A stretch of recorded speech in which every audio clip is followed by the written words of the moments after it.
किसी ने क्या खूब एक बात कही है, परों को खोल जमाना उड़ान देखता है, ज़मीन पे बैठ कर क्या आसमान देखता है, मिला है मौका तो मौके की हिफाजत कर, संभल कर चल तुझे सारा जहान देखता है। तो एक बार फिर से स्वागत है आप सभी का अपने यूट्यूब चैनल महाभारत ज्ञान केंद्र पर। तो आज हम लोग क्या करने वाले हैं, आज हम लोग डिस्कस करने वाले हैं सॉल्यूशन ऑफ एक्सरसाइज 4.1। वही एनर्जी और वही उत्साह के साथ हम लोग इसको डिस्कस करने जा रहे हैं। आप लोग इस वीडियो के शुरू से अंत तक बने रहिए ताकि आपको पूरा कॉन्सेप्ट समझ में आए, बिकॉज कॉन्सेप्ट इज एवरीथिंग। अगर आपको कॉन्सेप्ट समझ में आएगा तो आप चुटकी बजाकर ऐसे कोई भी मैथ को सॉल्व कर सकते हैं और आपका उस पर कमांड बना रहेगा। तो हमने पिछली वीडियो में इंट्रोडक्शन पार्ट पढ़ा और जाना उसमें किस तरह के क्वाड्रेटिक इक्वेशन होते हैं और सिरचार्य का नियम क्या होता है। तो आप लोगों ने अगर पिछला वीडियो नहीं देखा तो आप लोग पिछला वीडियो जाकर देख सकते हैं। और फिर इस वीडियो में हम लोग सोल्यूशन देखने जा रहे हैं एक्सरसाइज 4.1 का। हम लोग सोल्यूशन डिस्कस करेंगे। तो चलिए शुरू करते हैं और बने रहिए आप इस वीडियो को के अंत तक ताकि आपको पूरा कॉन्सेप्ट समझ में आए। ठीक है, यहाँ पर देखिए, समझिए क्या है कि यहाँ पर कुछ इक्वेशंस दिए गए हैं और हमें ये बताना है कि इन इक्वेशंस में कौन क्वाड्रेटिक इक्वेशन है कि नहीं है, द्विघात समीकरण है कि नहीं। अरे द्विघात समीकरण क्या होता है? वैसा समीकरण जिसका घात 2 हो वो द्विघात समीकरण कहलाता है। तो बताना है तुम्हें कि द्विघात समीकरण कौन है। नहीं पता चल जाएगा, आसानी से पता चल जाएगा। आपको करना क्या है कि आपको सॉल्व करना है इन इक्वेशन को। अगर आप इन इक्वेशन को सॉल्व कर सकते हैं तो आपको द्विघात समीकरण बताने में कोई भी मतलब दिक्कत नहीं होगा। अब देखिए कैसे होगा, समझिए। यहाँ पर मैंने 4 इक्वेशन टाइप किया है बुक पे टोटल 8 इक्वेशन दिए गए हैं। ठीक है, और 8 इक्वेशन में हमें बताना है हाँ या ना में, यानी यस और नो में जवाब देना है कि द्विघात समीकरण है कि नहीं। द्विघात समीकरण आने के लिए क्या होना चाहिए? इसका पावर 2 होना चाहिए। चलिए शुरू करते हैं, देखते हैं क्या होता है। अब समझिए x+1 का होल स्क्वायर करेंगे तो क्या हो जाएगा? x² + 2x + 1 हो जाएगा बराबर 2x - 6। ठीक है, अब देखिए x² + 2x है, इधर अगर ये +2x - 2x हो जाएगा +1, और ये -6 इधर अगर +6 में कन्वर्ट हो जाएगा बराबर 0। x² ये माइनस प्लस कैंसिल हो जाएगा और 6 क्या होता है 7 बराबर 0। तो देखा हमने यहाँ पर स्क्वायर क्या आया है? अरे x² पावर 2 आया है, तो इसलिए क्या हो जाएगा? ये हाँ हम लोग लिख देंगे, ये एक क्वाड्रेटिक इक्वेशन है। यस, इसको बोल सकते हैं हम लोग। देखा आपने यहाँ पर इसका पावर 2 आया है, इसलिए ये क्वाड्रेटिक इक्वेशन है। अब आगे देखते हैं हम लोग। x² - 2x है, तो x² - 2x हमने लिखा, -2 में 3 से मल्टीप्लाई कीजिएगा -6 हो जाएगा, और यहाँ माइनस माइनस प्लस और 2x हो जाएगा। ठीक है, तो x² - 2x अब माइनस हो जाएगा +6 बराबर 0। That means x² - 4x + 6 = 0। और ये भी क्या हुआ? ये भी आपका एक तरह का क्वाड्रेटिक इक्वेशन है, क्योंकि यहाँ पर पावर क्या है? 2 है। हाँ लिख देंगे और यस लिख देंगे। अब बात समझिएगा, थर्ड देखते हैं, थर्ड क्या कर रहा है। थर्ड देखिए, समझिए, थर्ड में मल्टीप्लाई कीजिए, x का इसके साथ मल्टीप्लाई कीजिए, फिर x का इसके साथ मल्टीप्लाई कीजिए, 2 का x के साथ और फिर 2 का इसके साथ, x का इसके साथ, x का इसके साथ, 1 का इसके साथ, फिर 1 का इसके साथ। मल्टीप्लाई करने पर हम लोग गेट करेंगे क्या?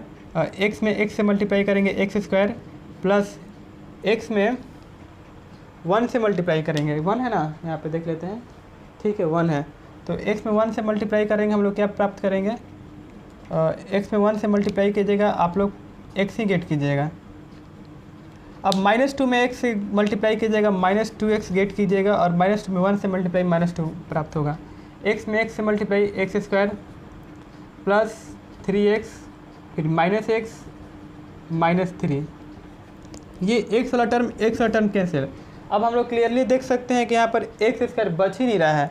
यहाँ पर आपको बच क्या रहा है? -x हो जाएगा ना, -2 = 2x - 3। यहाँ पर आपको देख सकते हैं, क्लियरली देख सकते हैं, यहाँ पे x² वाला टर्म कैंसिल हो चुका है, x² वाला टर्म है ही नहीं। तो इसलिए हम लोग इसको क्या कहेंगे? नो कर देंगे, क्योंकि ये क्वाड्रेटिक इक्वेशन नहीं है। आगे बढ़ते इसमें देखते हैं, मल्टीप्लाई कर दीजिए, 2x² हो जाएगा, फिर x में 1 से मल्टीप्लाई करेंगे तो x हो जाएगा ना, -3 में 2x से मल्टीप्लाई करेंगे तो माइनस प्लस होता है -6x हो जाएगा, और फिर यहाँ पर -3 हो जाएगा बराबर x² + 5x। अब ये यहाँ से x² जो है 2x² हमने लिखा, ये x² इधर आ जाएगा, माइनस में हो जाएगा -x²। x और 6x जोड़ेंगे तो क्या हो जाएगा? -5x हो जाएगा ना, -5x हो गया। यहाँ तक समझ में आ रहा है? हमने क्या किया है कि x और -6 को घटा दिया है तो -5x आया है। अब ये प्लस वाला जो टर्म इधर आकर माइनस में बदल जाएगा ना, -5x बदल जाएगा। और फिर -3 है यहाँ पे, -3 बराबर 0।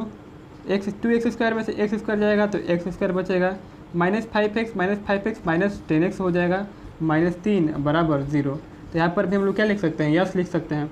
यहाँ तक जल्दी से नोट डाउन कीजिए, फिर हम लोग नेक्स्ट क्वेश्चन की तरफ आगे बढ़ते हैं, मूव करते हैं। यहाँ तक जल्दी से नोट डाउन कीजिए। यहाँ पर भी आप लोग यस लिख सकते हैं, हाँ लिख सकते हैं। ठीक है, ठीक है, जल्दी से इसको नोट कीजिए, फिर आगे बढ़ते हैं। स्पीड से देखते हैं, क्वेश्चन को समझने का प्रयत्न करते हैं। तो नेक्स्ट क्वेश्चन देखते हैं हम लोग, है ना।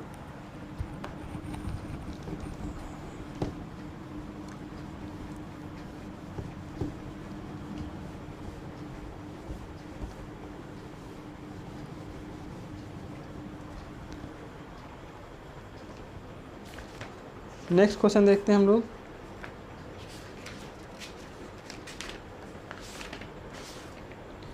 नेक्स्ट क्वेश्चन हमारा 5th क्वेश्चन ये है। यहाँ पर देखिए, मैं 5th क्वेश्चन टाइप कर देता हूँ कि 2x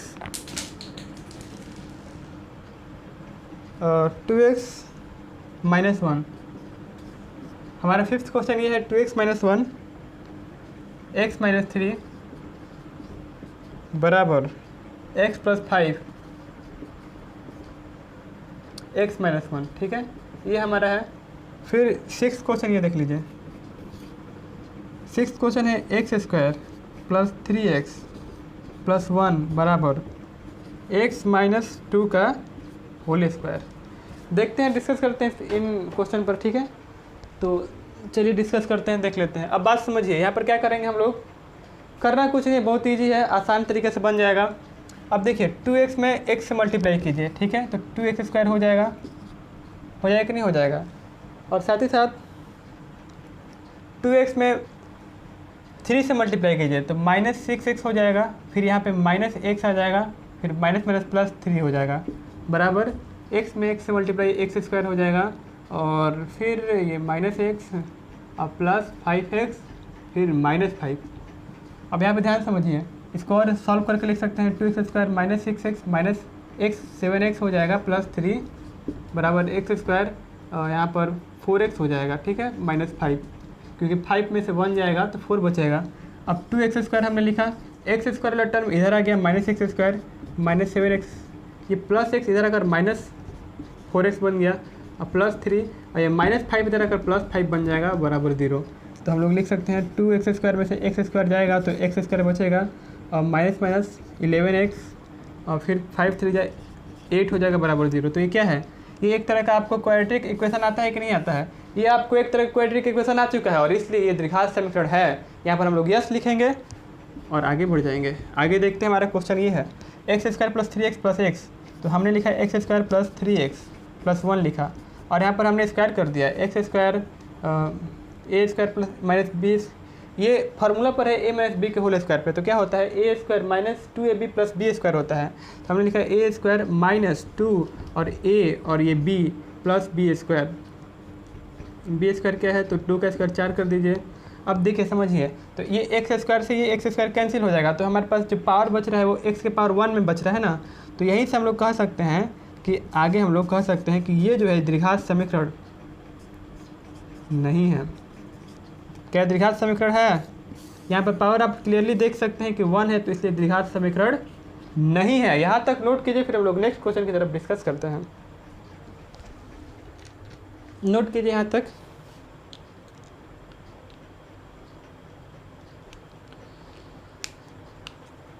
ठीक है, देखते हैं हम लोग अपना 7th क्वेश्चन देखते हैं।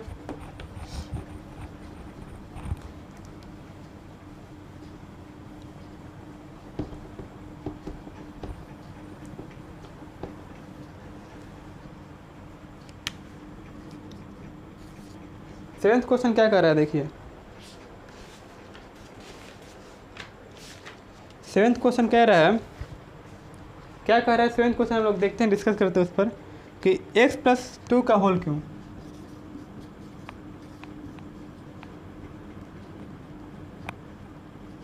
ठीक है, बराबर 2x फिर x² -1 है, ठीक है, ये बात कह रहा है। फिर 8 क्वेश्चन देख लीजिए आप, यहाँ पे 8 भी देख लीजिए, डिस्कस कर लेते हैं 8 का भी। 8 कह रहा है एक्स पे क्यों -4x² फिर -x +1 बराबर x -2 का होल पे क्यों। देखिए अब हम लोग जानते हैं एक फार्मूला, क्या जानते हैं, a + b का होल क्यों क्या होता है। a + b का होल क्यों क्या होता है हम लोग जानते हैं, क्या जानते हैं, a + b का होल क्यों जानते हैं कि a पे क्यों प्लस b पे क्यों प्लस यहाँ पे होता है 3a² b + 3b² a होता है। ये होता है आपका फार्मूला, समझ में आ रहा है। ए पे क्यों होता है प्लस बी पे क्यों प्लस 3a² b + 3b² है। या फिर आप लोग इसको इस तरह से भी लिख सकते हैं, ए पे क्यों प्लस बी पे क्यों प्लस 3ab कॉमन और यहाँ पर a + b हो जाता है।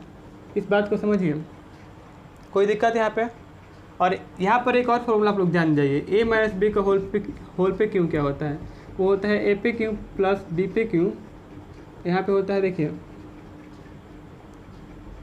ए पे क्यू माइनस यहाँ पे होता है बी पे क्यू फिर -3ab फिर यहाँ पर a - b हो जाता है, ठीक है, ये फार्मूला होता है।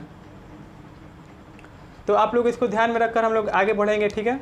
तो हम लोग देखेंगे इसमें क्या देखेंगे कि चलिए यहाँ पे ये फार्मूला अप्लाई करते हैं। तो x पे क्यों हम लोग लिख सकते हैं इसको +8 लिख सकते हैं, ठीक है, प्लस 3a² यानी x² अब b क्या है 2 है प्लस 3b² यानी 4 4 और a क्या है x है, अब बराबर हो जाएगा आपको 2x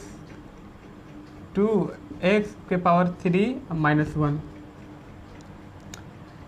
देखिएगा समझिएगा क्या करते हैं हम लोग। तो अब इसको हम लोग और फर्दर लिख सकते हैं क्या, x पे क्यू प्लस 8 लिख सकते हैं प्लस 6x² लिख सकते हैं प्लस 12x लिख सकते हैं बराबर 2x पे क्यू -1। अब ये 2x पे क्यू -1 इधर आ जाएगा तो क्या बनेगा, x पे क्यू -2x पे क्यू और ये -1 इधर आकर +1 बन जाएगा +8 + 1 6x² प्लस 12x = 0। अब देखिए यहाँ पर क्या हो जाएगा कि -x पे क्यों आ जाएगा प्लस 9 आ जाएगा प्लस 6x² प्लस 12x बराबर 0। यहाँ पर आप लोग देख सकते हैं क्लियरली कि क्या यहाँ पर ये जो है ये द्विघात समीकरण है, नहीं ये द्विघात समीकरण नहीं है बल्कि ये त्रिघात समीकरण है। तो इसलिए हम लोग यहाँ पर भी लिख देंगे नहीं, क्योंकि ये त्रिघात समीकरण है, ये द्विघात समीकरण नहीं है, इसलिए यहाँ पर ये क्या हो जाएगा, नहीं लिख देंगे, नो लिख देंगे, ठीक है। अब बात करते हैं इसकी। तो इसमें क्या होता है देखिएगा समझिएगा। तो इसमें हम लोग देख सकते हैं कि यहाँ पर लिखा है क्या कि x पे क्यू -4x² -x + 1 लिखा है। तो हम लोग लिखेंगे यहाँ पर x पे क्यू हमने लिखा -4x² लिखा -x लिखा +1 लिखा और इसका हम फार्मूला जानते हैं क्या होता है, x पे क्यू -8 हो जाएगा फिर -3ab क्या है x है × 2 है फिर a - b यानी x - 2, ठीक है। आगे देखते हैं, तो फर्दर देखिए x पे क्यू -4x² हो जाएगा -x + 1 बराबर x पे क्यू -8, ये x पे क्यू कैंसिल यहीं से कर दीजिए फिर -3 दूना 6x हो जाएगा ना, 6x में x से गुणा करेंगे 6x² आ जाएगा फिर 6x में 2 से गुणा करेंगे तो माइनस अब माइनस ये हो जाएगा +12x हो जाएगा, यानी यहाँ पे हम लोग -4x² लिखेंगे अब +12 यहाँ -6x² जो है यहाँ पर आकर +6x² हो जाएगा फिर -x जो है ये +x इधर +12x इधर आकर -12x हो जाएगा और +1 का +1 ही रहेगा और ये -8 इधर आकर +8 में कन्वर्ट हो जाएगा और ये सब बराबर 0 हो गया। अब 6x² में से 4x² जाएगा तो क्या बचेगा, 2 बच जाएगा कि नहीं बचेगा, 2x² बचेगा -13x +9 बराबर 0। तो ये इस तरह से हमने देखा कि ये क्या है हाँ, यहाँ पर हाँ लिख देंगे और यहाँ पर यस लिख देंगे, ठीक है। क्योंकि ये इसलिए है क्योंकि यहाँ पर x का पावर 2 आ रहा है और जब पावर 2 आता है तो वो द्विघात समीकरण होता है। यहाँ तक नोट कीजिए। फिर इसके कुछ शब्द पर भी प्रश्न हैं, कुछ ऐसे प्रश्न दिए गए हैं जिनमें हमें ये बताना है कि उनमें द्विघात समीकरण बनता है कि नहीं, ठीक है। किस तरह से द्विघात समीकरण बनता है, कैसे क्या होता है, कुछ इसके अनुप्रयोग वाले प्रश्न भी दिए गए हैं, एप्लीकेशंस वाले प्रश्न भी दिए गए हैं। तब तक से पहले आप यहाँ तक नोट कर लीजिए, ठीक है।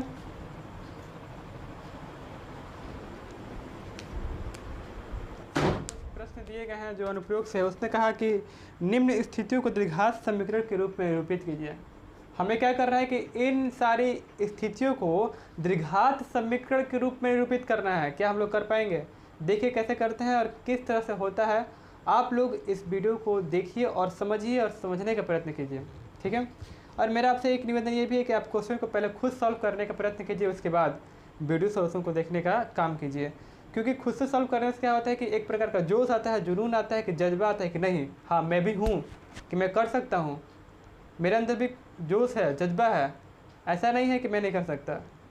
अरे आप लोग को अपने घर का चिराग जलाना है, अपने घर को उजागर करना है, कुछ कर ऐसा कि दुनिया बनना चाहे तेरे जैसा। आपको कुछ ऐसा करना है कि दुनिया आपकी तरह बनना चाहे। उस जोश और जज्बे को अपने अंदर लाओ, उठाओ उस जज्बे को और फिर आगे बढ़ो। हर तरह का क्वेश्चन सॉल्व होगा, तुम ही कर सकते हो। कौन, अरे तुम्हारे अलावा कौन करेगा? तुम नहीं करोगे तो कौन करेगा? इसी और जोश और जज्बे के साथ आगे बढ़िए और देखिए किस तरह से सोल्यूशन हो रहा है, ठीक है। उसने कहा कि एक आयताकार भूखंड का क्षेत्रफल 528 मीटर स्क्वायर है। उसने कहा कि देखिए पहला क्वेश्चन है, आयताकार भूखंड का क्षेत्रफल क्या है? आयताकार यानी रेक्टेंगुलर, ठीक है। आयताकार भूखंड का क्षेत्रफल, आयताकार भूखंड का क्षेत्रफल जो है 528 मीटर स्क्वायर है। प्रश्न ये कह रहा है कि जो लंबाई है उसका चौड़ाई के दोगुने से एक अधिक है। तो चौड़ाई क्या मान सकते हैं हम लोग? चौड़ाई मानेंगे x। हमने चौड़ाई माना क्या? लेट कर लेते हैं, लेट माना कि चौड़ाई क्या है? वो x है। तो लंबाई क्या हो जाएगा? चौड़ाई के दोगुने से एक अधिक है। चौड़ाई के दोगुने से क्या अधिक है? कितना अधिक है भाई? एक अधिक है, दोगुने से एक अधिक है, ठीक है। हम लोग आयत का क्षेत्रफल जानते हैं, बचपन से हम लोग जानते हैं एरिया ऑफ रेक्टेंगुलर क्या होता है? लेंथ इंटू ब्रेड्थ होता है। आयत का क्षेत्रफल मार दीजिए यहाँ से फटाक से। आयत का क्षेत्रफल लगाइए यहाँ पे, लेंथ इंटू ब्रेड्थ होता है L इंटू बी। लेंथ क्या है? लेंथ आपको है 2x + 1 है और ब्रेथ क्या है? x है। और दोनों कितने के बराबर है? 528 मीटर स्क्वायर के बराबर है, ठीक है। और यहाँ पर देखिए 2x स्क्वायर आ जाएगा प्लस x माइनस 528 आ जाएगा बराबर 0 आ जाएगा। ये क्या आपका स्थिति द्विघात समीकरण के रूप में व्यक्त नहीं हो गया? तो यहाँ तक आप लोग इस बात को समझिए कि द्विघात समीकरण का योग केवल बस उसको हल करने के लिए नहीं है, बल्कि उसका दैनिक जीवन में उसका अनुप्रयोग होता है। ऐसा नहीं है कि बस केवल हम लोग मैथ हल सॉल्व कर रहे हैं तो बस उसका मैथ में ही अनुप्रयोग है, एप्लीकेशन है। इसके कुछ हल्स हमारे daily day to day life में भी होते हैं। तो यहाँ तक देखिए आप लोग, यहाँ पे द्विघात समीकरण आ गया। तो इस तरह से हम लोग को व्यक्त करना था कि इसके द्विघात समीकरण में, ठीक है। नेक्स्ट क्वेश्चन पर मूव करेंगे, यहाँ तक नोट डाउन कीजिए।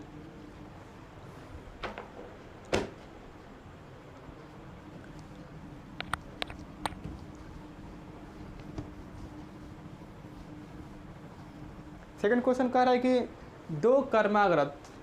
दो कर्माग्रत पूर्णांक धनात्मक पूर्णांकों का गुणनफल 306 है। सेकंड क्वेश्चन देखिए। तो माना कि क्या हो जाएगा? माना कि एक धनात्मक पूर्णांक, माना कि एक धनात्मक पूर्णांक x है, तब दूसरा धनात्मक पूर्णांक क्या हो जाएगा? x + 1 हो जाएगा, क्योंकि दोनों कर्मागत है और दोनों का गुणनफल प्रश्नानुसार लिख दीजिए। अकॉर्डिंग टू क्वेश्चन क्या दिया है कि x और x + 1 दोनों गुणनफल कितना है? आपको है 306 है, ठीक है। तो हम लोग लिखेंगे x² + x माइनस 306 बराबर 0। क्या ये द्विघात समीकरण के रूप में व्यक्त नहीं हो गया? ठीक है, मैं आंसर में डालता हूँ कि आंसर इसका है कि नहीं आया है। हाँ ठीक है, आंसर आया है, ये द्विघात समीकरण के रूप में व्यक्त हो गया। तो अब देखिए, अब बढ़ते हैं हमारे थर्ड क्वेश्चन की तरफ। यहाँ तक नोट डाउन कीजिए इसको। थर्ड क्वेश्चन ये कह रहा है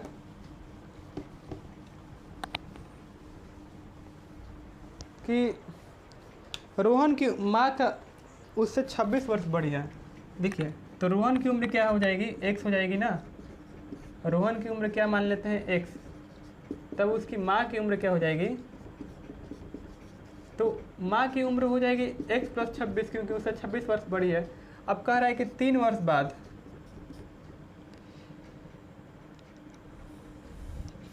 उसने कहा कि अब से 3 वर्ष पश्चात, यानी 3 वर्ष बाद, 3 वर्ष बाद रोहन की आयु क्या हो जाएगी, रोहन की उम्र जो हो जाएगी, 3 वर्ष बाद रोहन की उम्र x + 3 हो जाएगी।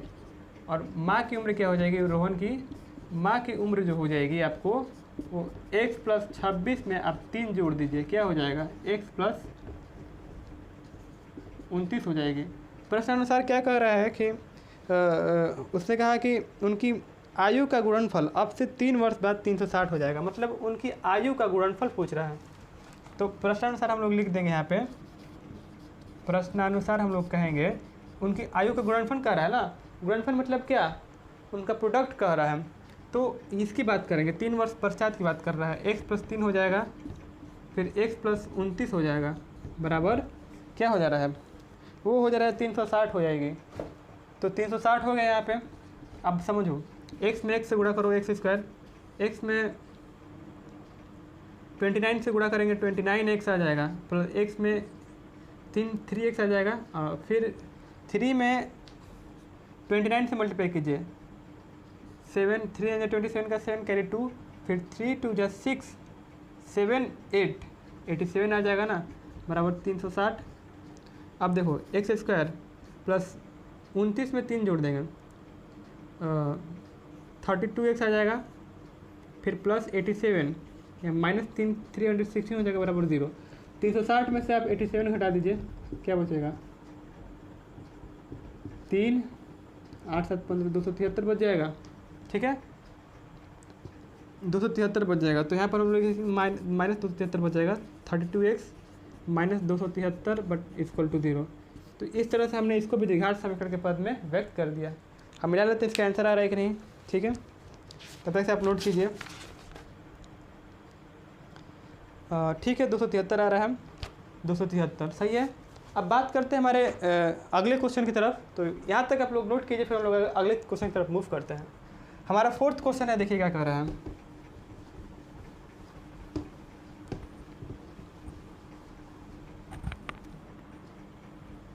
फोर्थ क्वेश्चन कह रहा है कि कुछ ये इस तरह से स्पीड, डिस्टेंस और टाइम के ऊपर डिपेंड है क्वेश्चन। उसने कहा कि एक रेलगाड़ी 480 किलोमीटर की दूरी समान चाल से दूरी तय करती है। तो रेलगाड़ी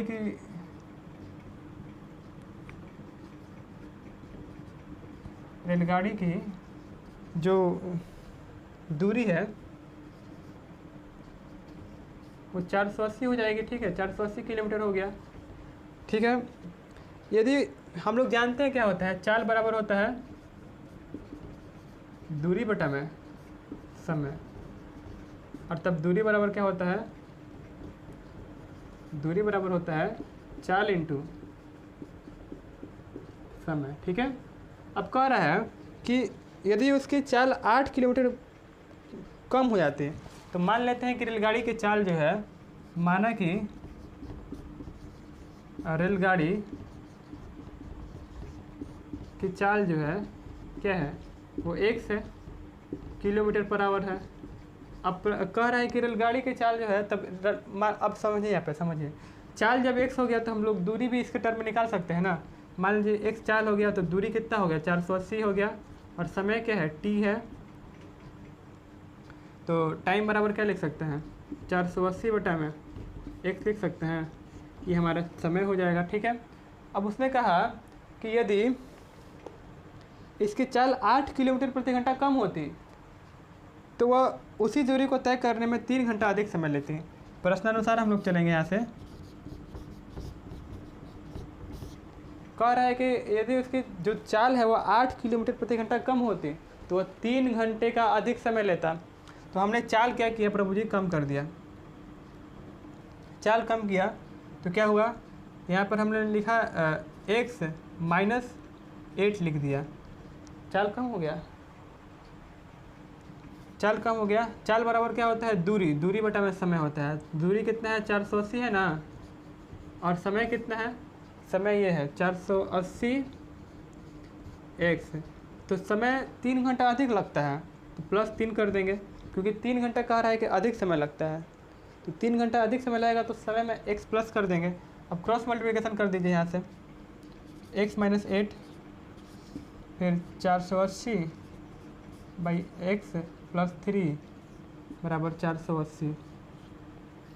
अब देखिए समझिएगा, यहाँ पे क्या आ जाएगा, 480 आ जाएगा, फिर x में 3 से मल्टीप्लाई कीजिएगा 3x आ जाएगा ना, फिर -8 में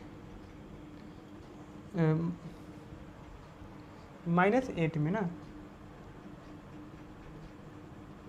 8 किलोमीटर प्रति घंटा कम हो जाती है ना। अच्छा हाँ ठीक है, तो -8 में हम लोग इससे मल्टीप्लाई करेंगे, ठीक है। तो माइनस आ जाएगा यहाँ पे 0 का 0, 8 8 जा 64 का 4 कैरी 6, 8 4 जा 32, 32 में 6 जोड़ेंगे 38 आ जाएगा अपॉन x, ठीक है। और 8 3 जा -24,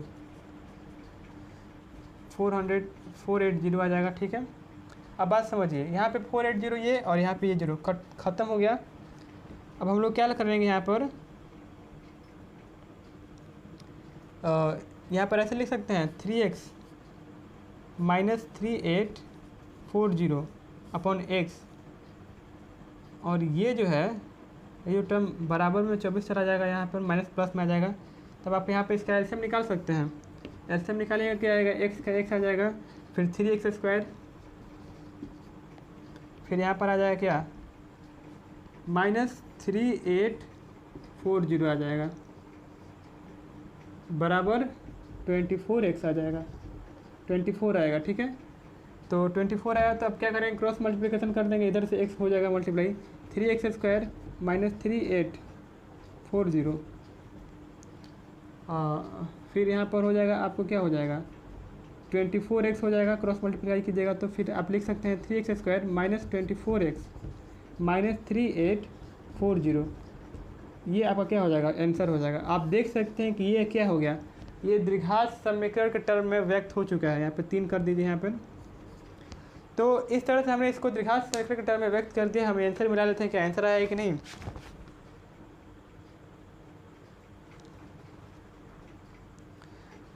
तो देखिए क्या करेंगे, हाँ आंसर ठीक है।